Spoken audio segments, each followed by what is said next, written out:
Good morning, everybody. It is Sunday morning, sometime in August. Who knows?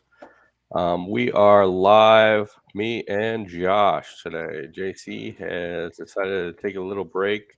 The one OnlyFans has taken off, and he needed a break. So I see you got some better internet Going on this time. vacation.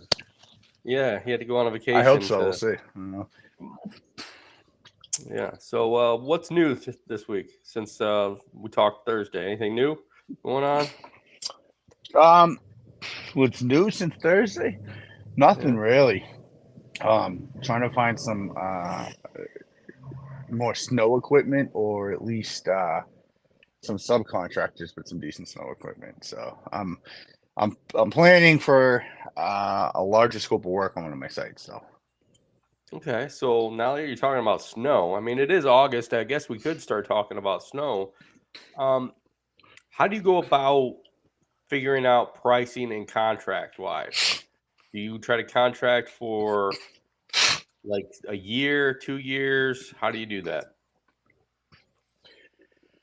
the goal would be a 2 to 3 year contract across the board. I'd Okay, say for like I'd say about the last 7 or so years, it's been 1 year contracts, which kind of stinks because it doesn't give you the ability to budget for that property and equipment and what you want because you don't know if you're going to get it back. For a long time, it was always the lowest bidder or the lowest bidder with the higher scope of work would win. Typically, it was just the lowest bidder. Um, I mean, insurances are through the roof. You need a separate insurance policy to usually plow anything over 5,000 square feet. With that, you're talking anywhere from like 15 to $50,000 between the scope of work and size of your outfit. As far as pricing, there's different variables, obviously. Um, Again, with anything, it's down to like time and material. So like how long a loader with experience, how long a loader, a bobcat with either 8 or 10 or 16 foot pusher would take to clear a straight acre. Straight acre meaning there's no obstructions or very little obstructions. And then you kind of get an idea of when there are several obstructions, what it takes. The biggest thing is making sure you hire the right amount of equipment. Guys will go out and have a 10-acre property and I think they can do it with a pickup truck. And well, it can be done with a pickup truck. Can it be done efficiently with a pickup truck? Probably not. You'd want to have a good sized skid steer or a loader, to really stay on top of these things. Like on our big site this year, we're pushing for 2 or 3 full front end loaders, meaning something that's a 920 or higher on a loader that can hold let's say a 12 to a 16-foot pusher, probably two or three skid steers and a couple trucks. So okay, just to give you an idea on that. And then we have another site, which is a high end site, um, that we have a loader there. It's our own loader, but it only pops out like on the big storms or if they're really just trying to get out of there. For the most part, they just use two skid steers over there. okay. And So those are now you price leave all season. this stuff on. Go ahead, Yeah, sorry. go ahead. So you leave everything Uh, on site as much as you can, right?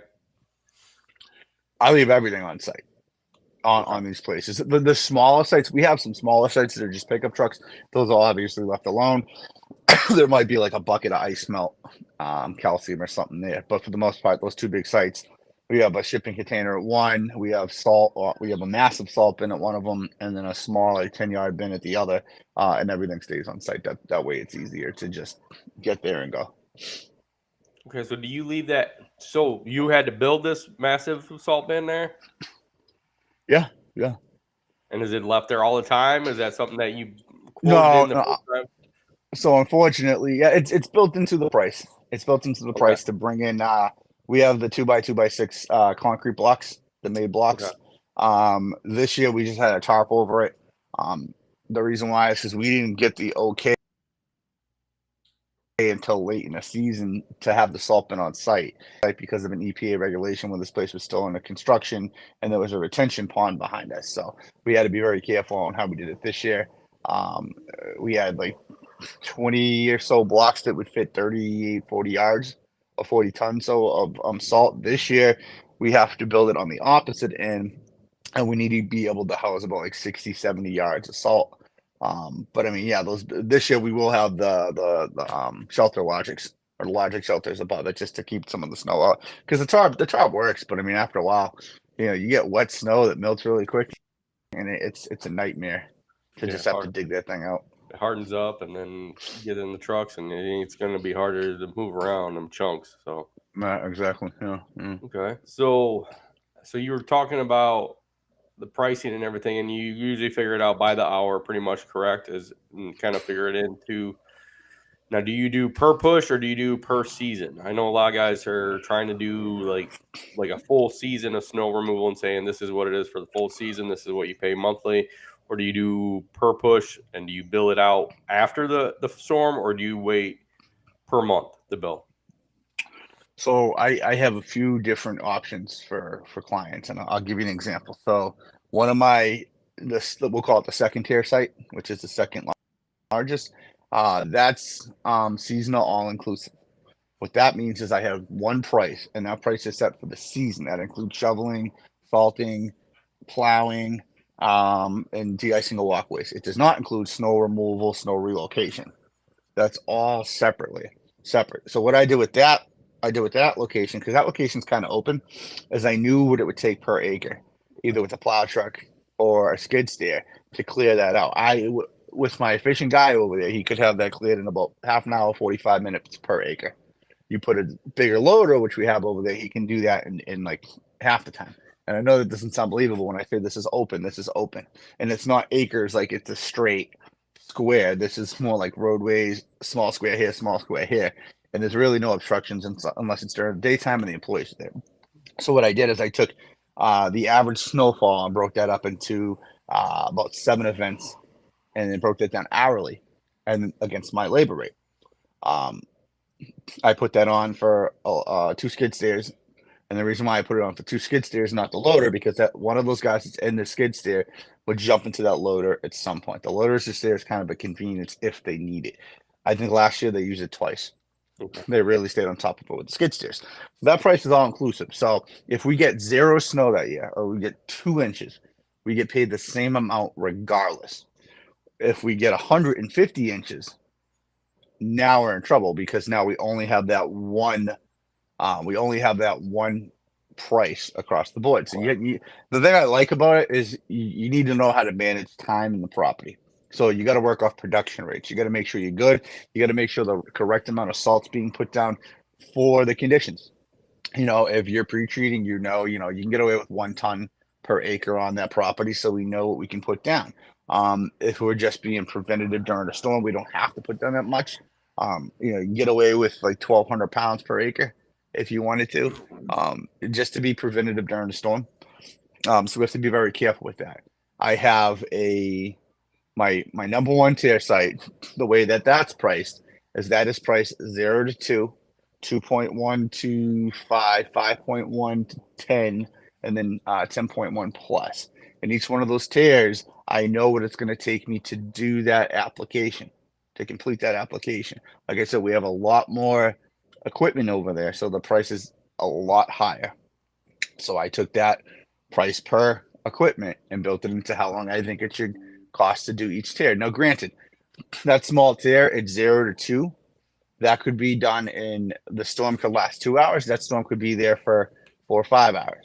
That's where knowing how to pre-treat, attack treat for us is during the storm, and then post treat. From 0 to 2 inches that last all day, you could get away with just having one operator on site and a salter on site, and then you're good. With salt applications on that, we do per application. So it's per application of salt, meaning, if you have 10 acres, you're going by how many tons you're going to use for that. So, if you're going 10 tons, 10 acres. Again, everybody's going to have their own idea of what they should put down. This is kind of just basic knowledge when we're training someone. This is how we go about it. Again, different variables in the ice and the weather, so you have to take that into consideration. Sidewalk salting, where it's calcium, is completely different. That's per bag, and what we do with that is we just mark the bag up 3 or 4 times the cost of the bag. We get that at a discounted rate because we buy it in bulk. We buy it in pallets at the time. It's a lot cheaper to buy it that way. than it is to go to Home Depot and buy a certain bag, 10 bags at a time, and it's cost anymore. And then the same thing with the shovelers. Um, Honestly, my shoveling crew will go around to all the properties and knock things out. We have a condo. Um, my condo is a contract price. I'll give you an example. That contract price is like $25,000 a year, right? And they pay that broken up into 5 installments from November on. And that has a threshold, meaning they're allowed 15 saltings on the property. After 15 and the saltings are at contractor discretion. So they can't call and say, hey, we don't need it. If they do call and say that, we go up, we assess a property, we take photos, we ask them to email it saying, hey, you're declining this service. We agree it doesn't need it, blah, blah, blah. We don't really do that. Usually, if we know there's going to be inclement weather or we're going to have some sort of refreeze, we attack it. After that 15 saltings, we give them a price in the proposal. This is the cost after the 15 saltings. So once they exhaust that, now they're billed per application. The same thing goes with the ice melt. They have a lot of walkways there. I think they're quoted like one pallet, which is 49.50 bags. Once they go over that pallet, they pay per application. And then for the plowing, last year they were at 55 inches, which this year we hit 49, I think, maybe 50. I think WeatherWorks gave us a little bump in the 50. So they didn't pay any extra. But say they were to pay 50, we were to get 56 inches, they would pay per inch after that. And we have that broken up into what we think is acceptable. It's a small lot, so we have basically tiers like 1 inch, 2 inch, 3 inch per storm, and it breaks up. And they like that because this place was getting, we were charging their 25 for it. They were getting quotes of like 65,000, which was kind of absurd for the size of the property. But to each their own. Everybody has their own cost and overhead. We were able to price it. We have it for a 3-year contract. We're going into year 2 on it. My top tier is year by year, unfortunately, so we never know if we're getting it. But it generates a lot of money for us. And then tier number 2, we had it for 2 years, and we're on the first year of the new 2-year contract. Okay, that's good. So here we go. Here's something for you. So by doing that, do you feel it's easier to charge afterwards? Is it easier to charge either by the inch or is it charged easier by the season contract? I mean, obviously, it's easier to charge by the season because there's no question about pricing unless you go over the variables. So if I say, Scott, it's 100 grand to apply your property, it's going to be 100 grand divided by 12 months or 5 months or 6 months or whatever you decide you can do, and it's all inclusive. You just have to manage those production rates of what you and your crew are doing and make sure it's being done correctly. So you have to find efficiencies. This is where like join networking and watching other people, their operations, YouTube videos, going to SEMA shows or anything like that. You can do the per inch. I don't like doing that per se. I did that with that condo just because it broke it down a little easier for them. The chances that we're going to go over 55 inches in the next 2 years, I highly doubt it. We've barely cracked 50, barely cracked 50 in the past 3 years. My favorite, the way I set up is I like to have one. So right now we have 4 all-inclusive seasonal contracts.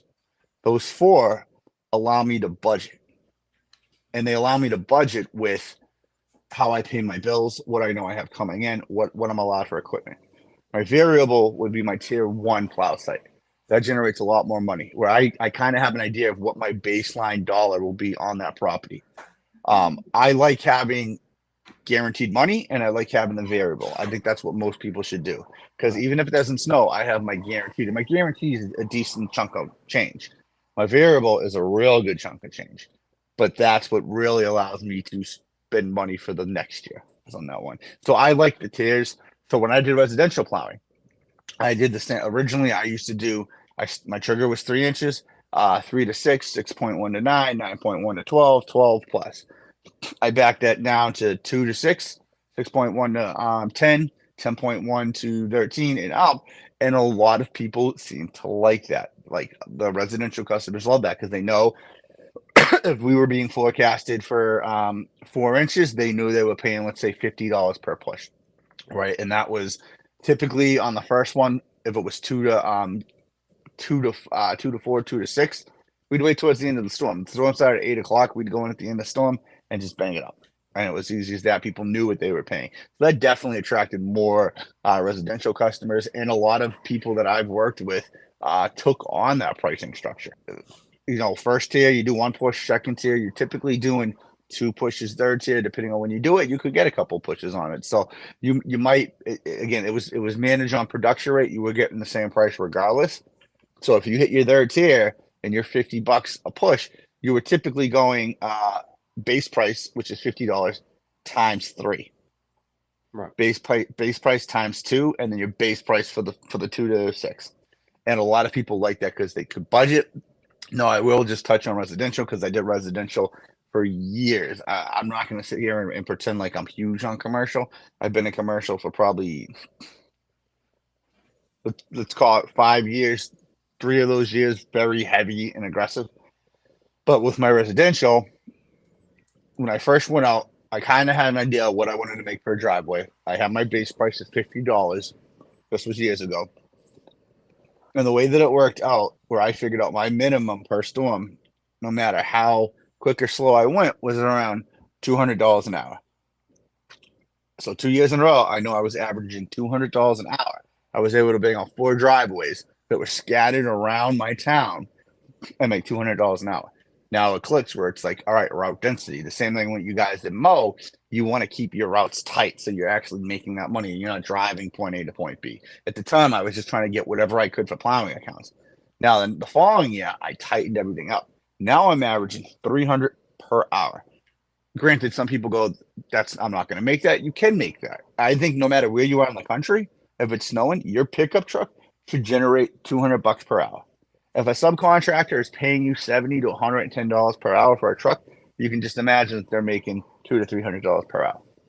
So just to give you a base price. Right. So if you were to start snow right now and you say, hey, I got a F-250 with a 8 or 9 foot plow, I'd say start your pricing at $200 to $300 an hour.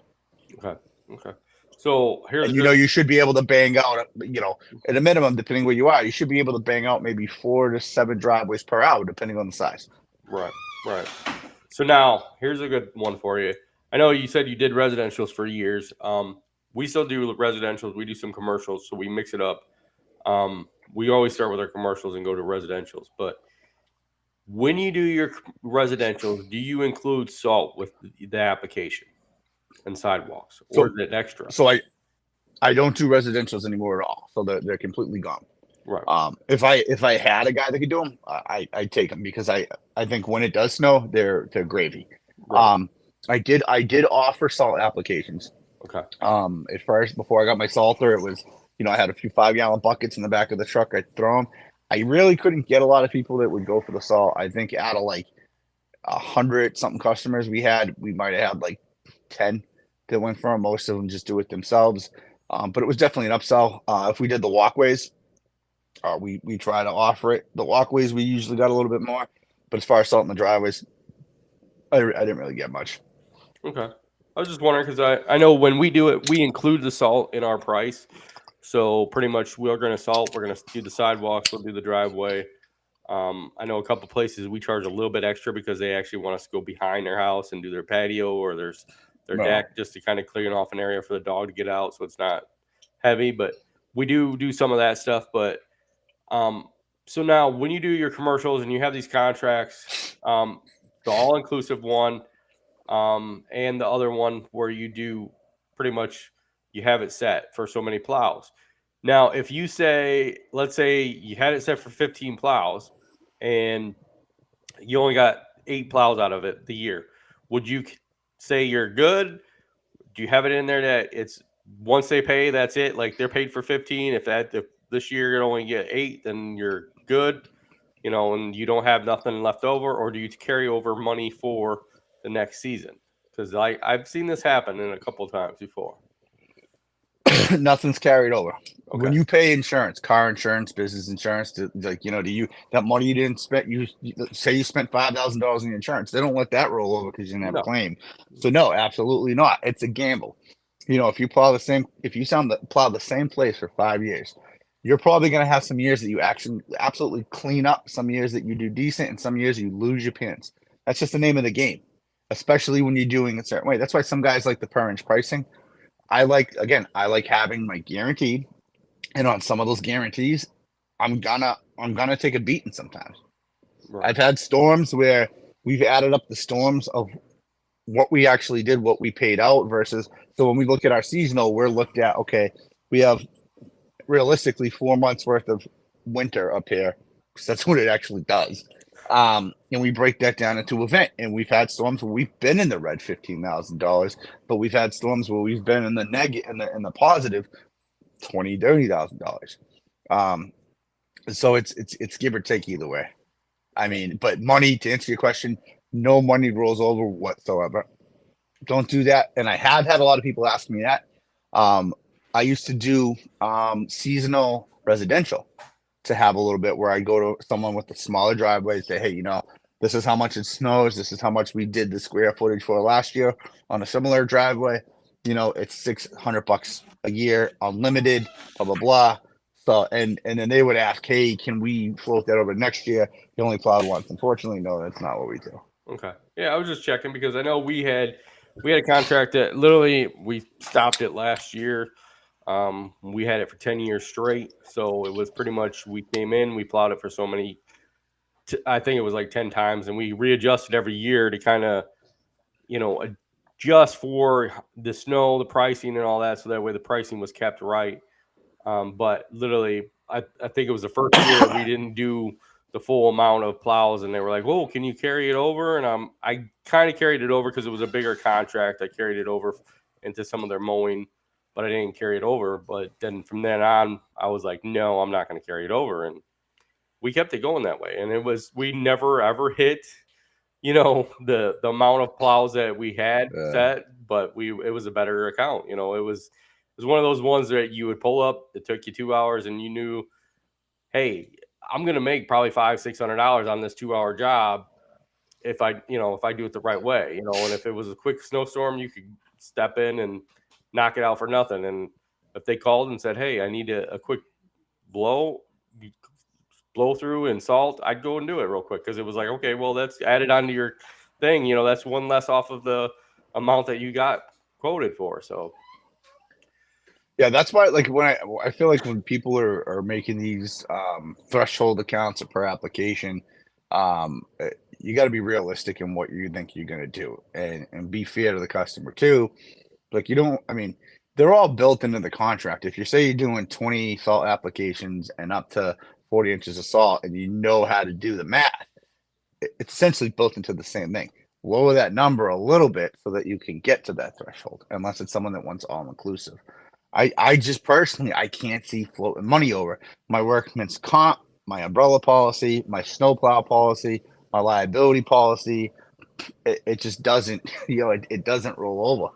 Like, no, I don't get money back from anything. I barely get taxes back. right. So it's like, why am I going to let someone else do that? It's like, essentially, when you sign up for a contract with snow, it's an insurance policy. You know that you do not have to call. If you sign up a Curve and Green, there's no phone call needed. We will be there once snow hits the ground, or whatever your contract dictates. If it's 2 inch, if an inch, if it's zero tolerance, someone is there taking care of that property. If you have pre-treating in your agreement, there's going to be salt on the ground.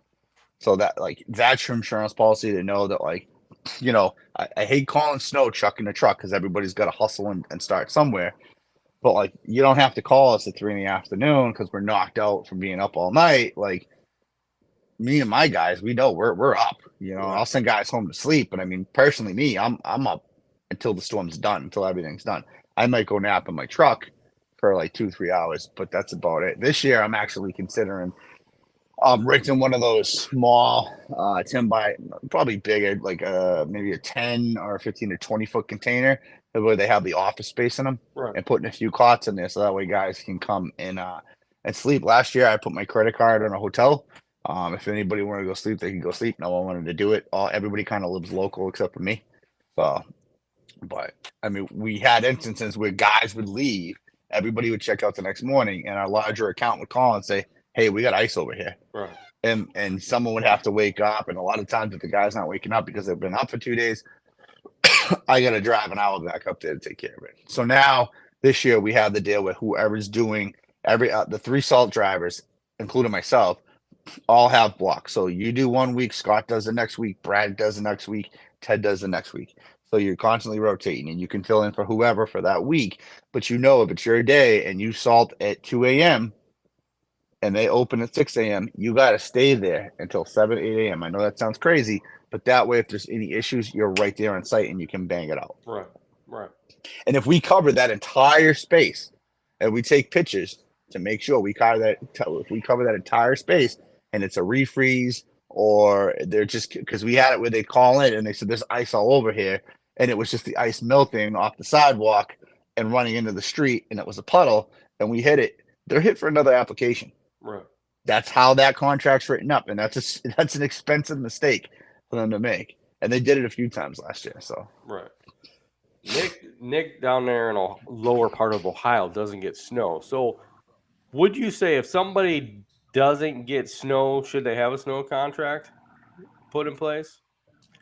if you don't get snow, no. Why Yeah. would you have a snow Well, contract? look at Richie. He's down in Georgia.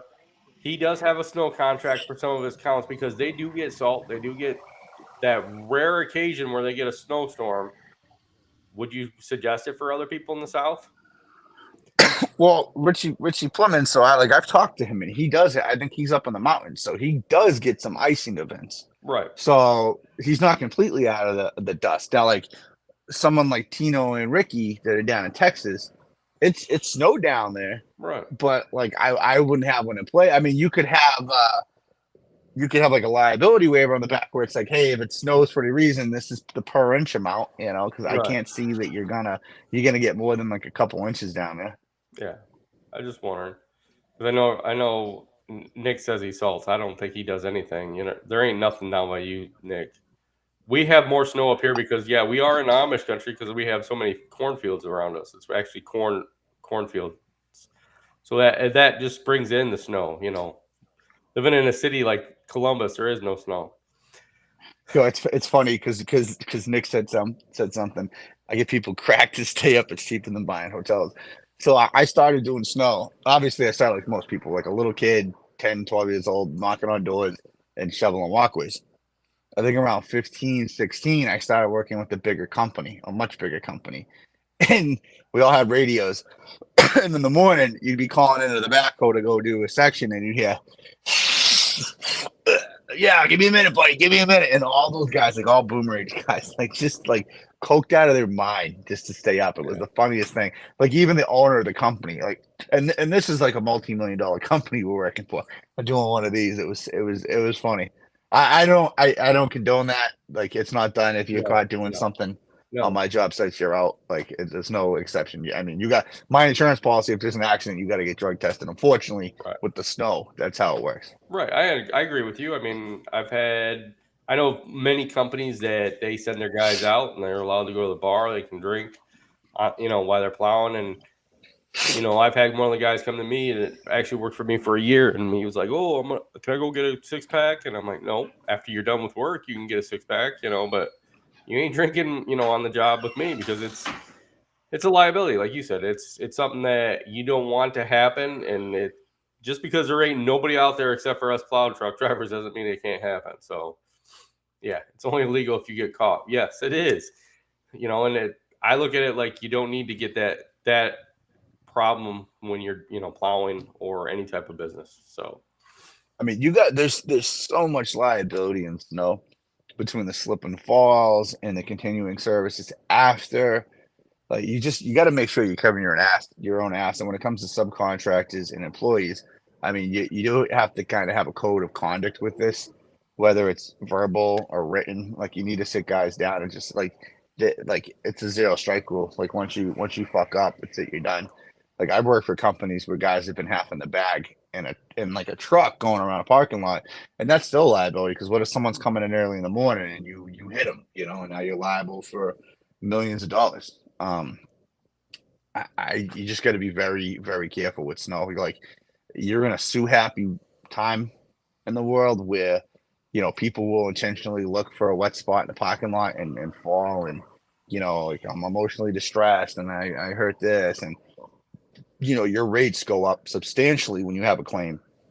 I had a claim put in against me not for a personal injury but for a spill, and once the claim was finalized, I was up for renewal a month later. They want to renew my policy, and I had a decently priced policy, and my policy is in like the mid to high 20,000s right now for snow. Wow.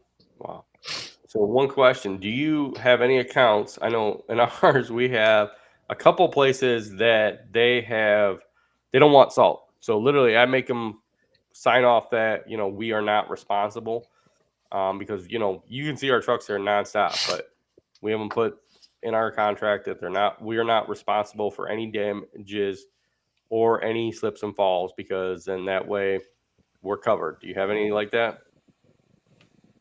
I won't take a contract I can't solve, because at the end of the Okay. day, unfortunately, you're responsible for that.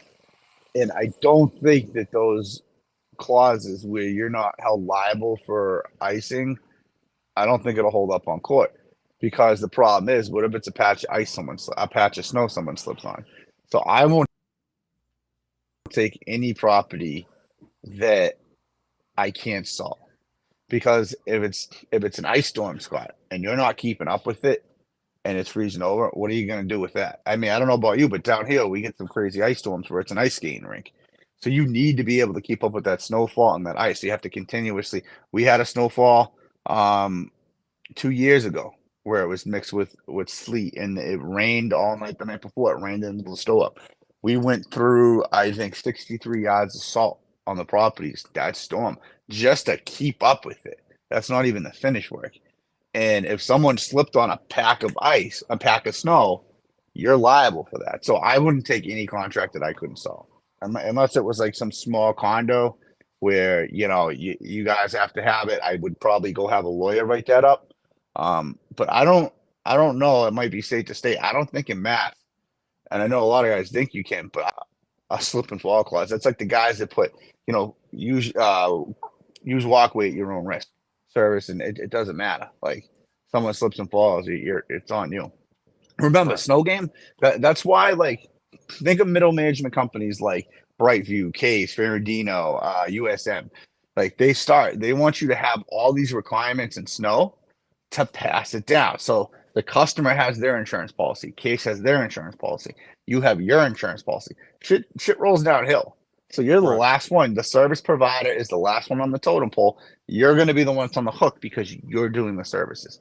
That's Right. just how I see it.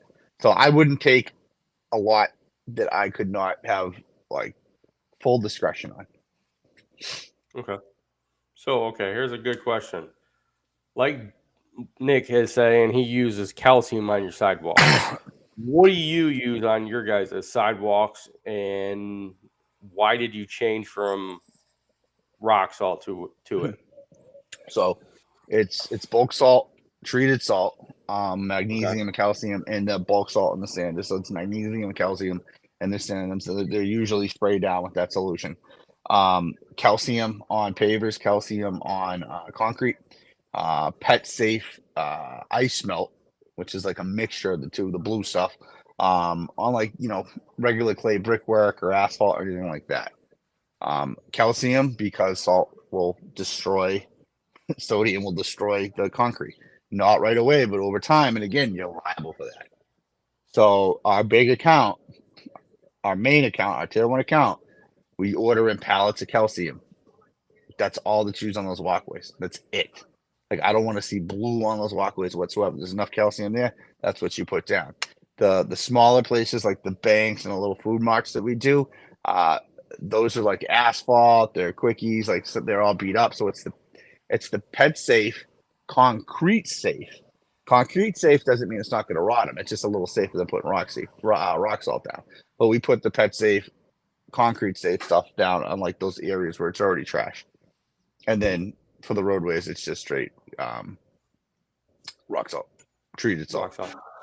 Yeah. And we are gonna at some point start playing with brine for the walkways and stuff for the pre-treating, and but that's down the line. We have the tank and everything. We just haven't moved forward with it yet. Okay. Which would you think was better? The brine? I mean, have you seen the brine work better than rock? Yes, but again, it depends on the circumstance and the elements. I definitely see guys pre-treat with brine, and a lot that was treated with salt. There was definitely less snow on the one with brine on a small snowstorm, like 2 inches under. I wouldn't post treat with brine.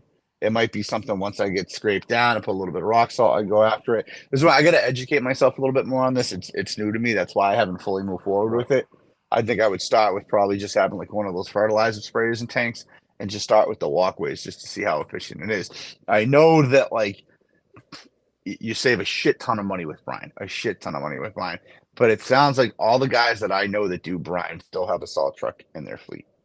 Right. I think everybody does it. I mean, look at the state. The state has brine trucks. They put brine down ahead of time. They even do it during some of the storms, but they still have a salt truck.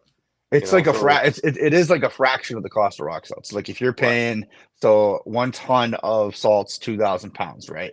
And you can do you can do an acre or so with that. So if you got all these small lots that you charge $200 for, you're hitting a home run. I think it's something like a 300-gallon tank of brine can do like triple that. Again, that depends on the rate you're putting it down before a pre-treat. I mean, essentially, you're getting tenfold on that. It's crazy. So Nick says brine is good as pre-treatment up to 3 inches of snow. Do you think that would stop the snow for all that long? I mean, I think depending on how fast it's coming, I don't think it would. If it comes down fast, I don't think pre-treating with brine would stop it that much. What's your thoughts? It depends on the rate that it's falling. Again, there's so many variables. Like you have to watch the snowfall. Like, is it 3 inches in 2 hours, or is it 3 inches throughout a duration of 6 hours? If it's through a duration of 6 hours, it'll definitely help keep it down. You're probably going to have to salt or scrape again after that. But I wouldn't. Again, I wouldn't. Right now, I'd probably put salt down myself until I know a little bit more. But I think, again, depending on the rate the snow's falling, that's a different story. It's the same thing if you put salt down. If you weren't listening to the forecast, or you're not on these paid subscriptions, and you put a pre-treat down, and you were going to get 10 inches at 2 inches an hour, there's no fucking point of salting. Granted, some guys do it because it leaves it's a clean plow after. We won't bother for something like that. We'll just hit it heavier at the end with salt.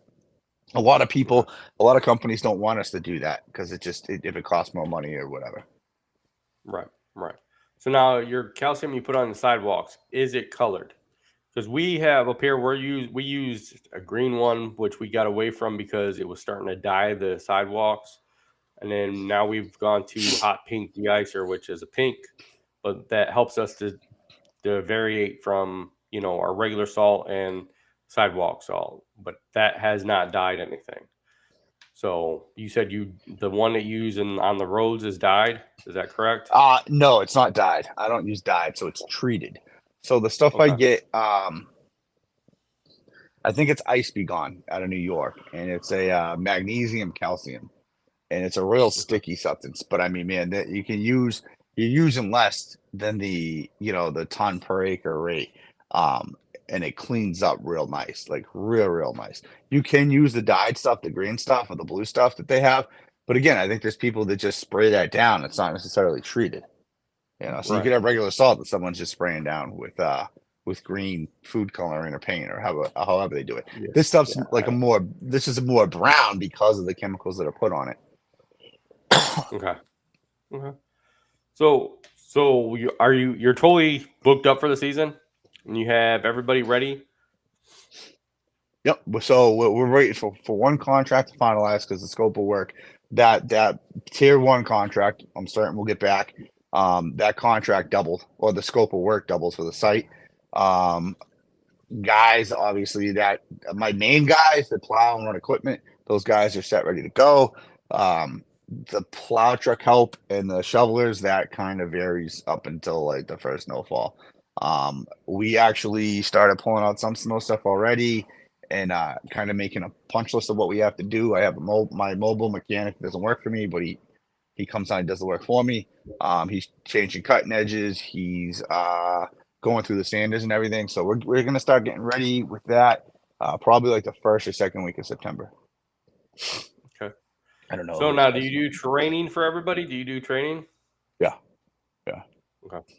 And we had an issue last year where I had a subcontract on the big site. They had 4 pieces of equipment up there. They were supposed to come up with me and my main foreman to do a complete training session.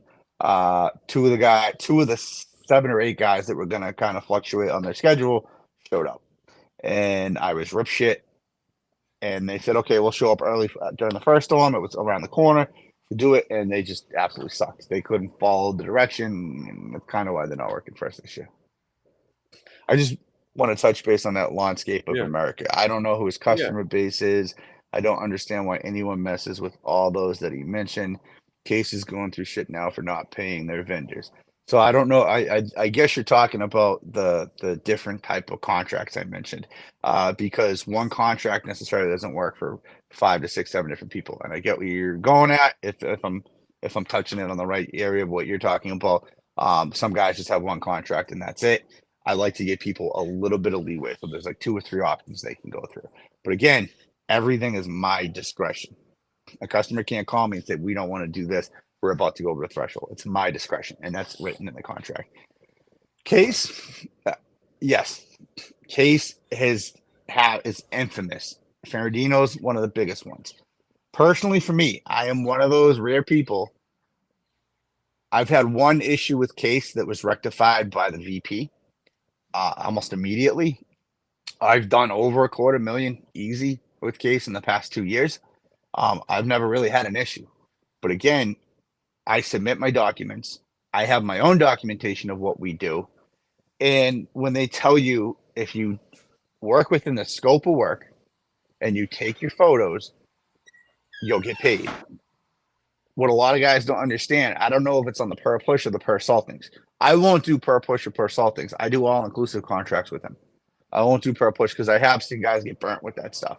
And that's one of the issues we had was it was a per application salting that they screwed up internally. That's why we ended up getting paid most of it. And then they made it up in 2 other contracts for us that were like cake contracts. I've had people say that they've gotten screwed $100,000 off them. Guys have been screwed $10,000 off them, $500 off them. But no one actually explains how or why they were saying that they were being screwed for. I've talked to guys from Case and they say guys will come in and they won't take photos.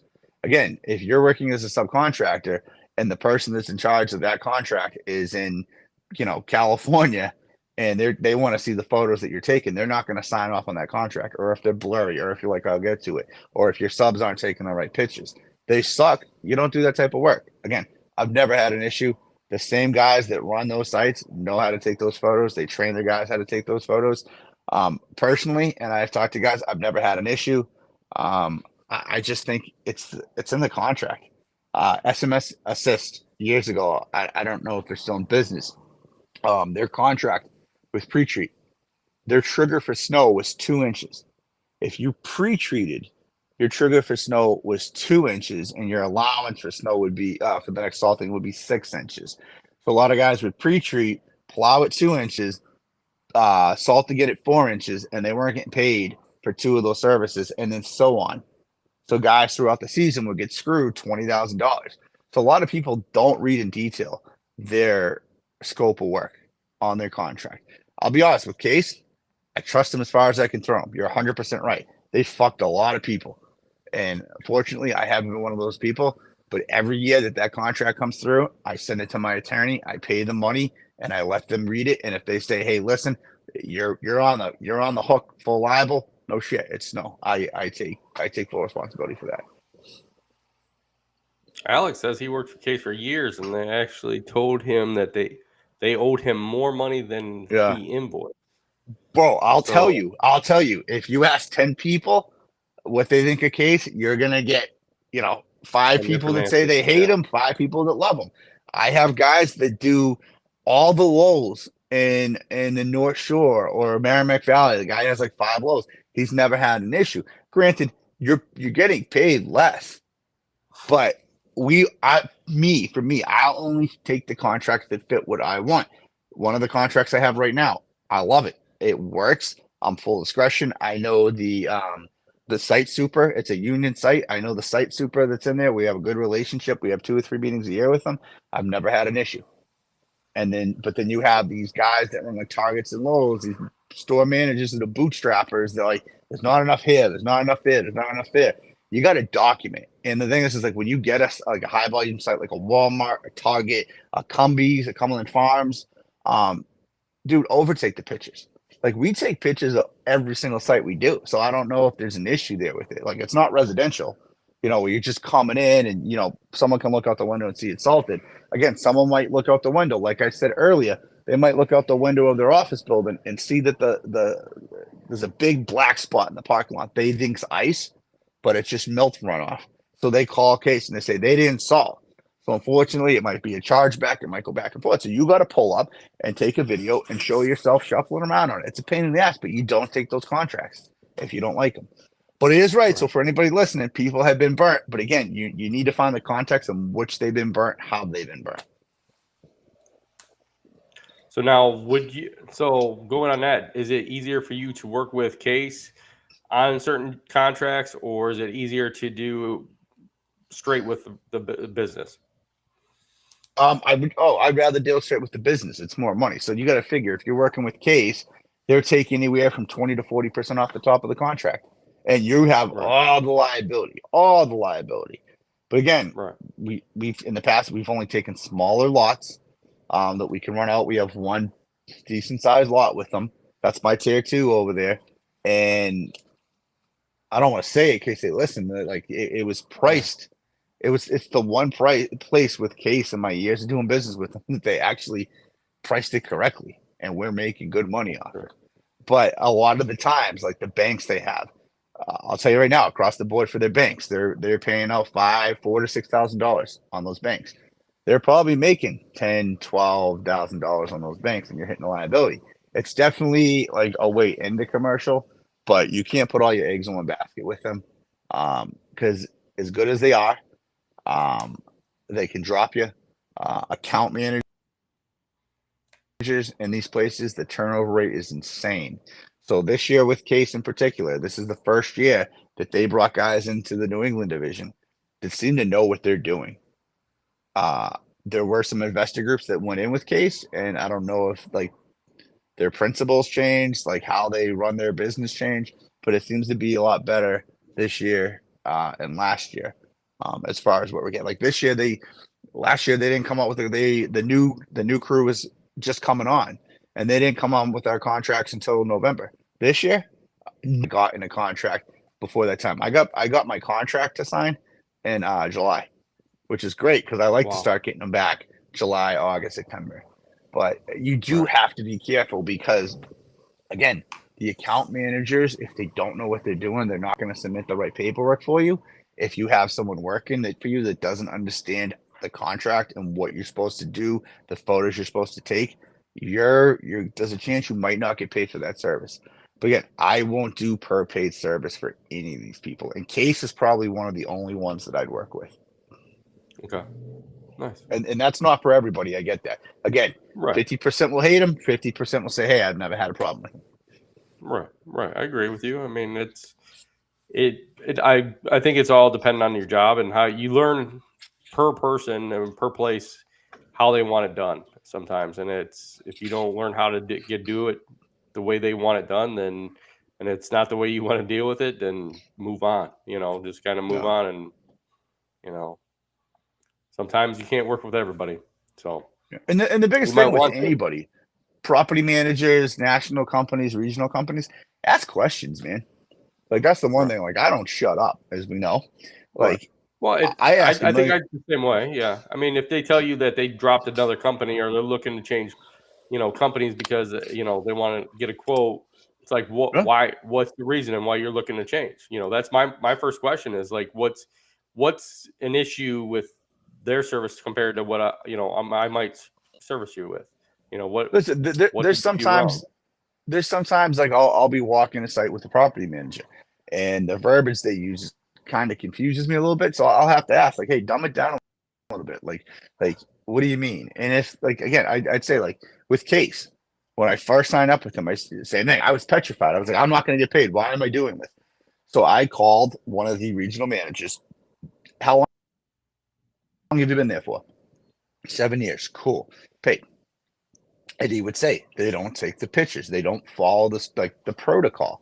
The protocol is in this giant sheet of paperwork you get when you sign the contract, and it will tell you.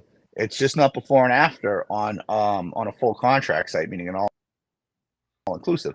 You have to continuously show that you've been doing the work. Guys don't do that, so they don't get paid. I'm sure there's people that don't document their services when they've been in and out, when they've taken pictures. And then I'm sure there's been instances where Cases has dropped the ball.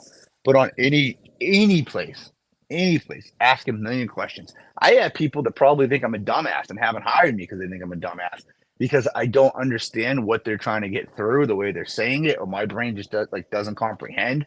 Again, but that's what lawyers are for, and like, it sucks, but like, if you can, this is why you want to try to have all your contracts in way before snow season starts, and you try to get your lawyer to go through this stuff, and hopefully it's an hour. I've said this a million times in this podcast. If it's $400, $500, $600 for him to go through all those contracts for 1 hour, man, it's worth it. And then have him highlight verbiage that's unsafe for you, or that doesn't make sense, or just straight up tell you, like, it's not worth it. Like, this is the dollar value you're getting. This is the possibility of the liability you're subject to if something happens. Right. So it's worth that extra money to have a lawyer read it for you. Yep. We're landscapers. We're not fucking law school students. No, I agree with you on that one. So this was a great topic, guys, on snow plowing contracts and having it done right. So thank you, Josh, for being on. Thank you guys for listening. Thank you guys for watching. Keep out there and keep doing everything. Keep following us. We got some great content coming from here on out. We will be on this Thursday coming up, and just keep watching us. We're going to have some special guests this Thursday. And from here till the Expo, which Josh never goes to the Expo because it's too far away and Massachusetts can't let him out of the state. So if you want to see some great content, my ankle bracelet will go up. It'll go up if he leaves outside of the state. So don't forget, follow us, keep listening to us, keep watching us, like it, throw a comment down on any of our places, and we'll talk to you guys later. Have a great day, guys. Thank you, everybody. Hey, Lawnscapes of America, follow me on IG. I want to chat with you more on that. I think we follow each other. I think he does follow you. I want to chat more with you on this. No, he follows. Yeah, because one of the things he just said is true. Yeah. There are companies that have done that, but like, let's hit each other up and chat.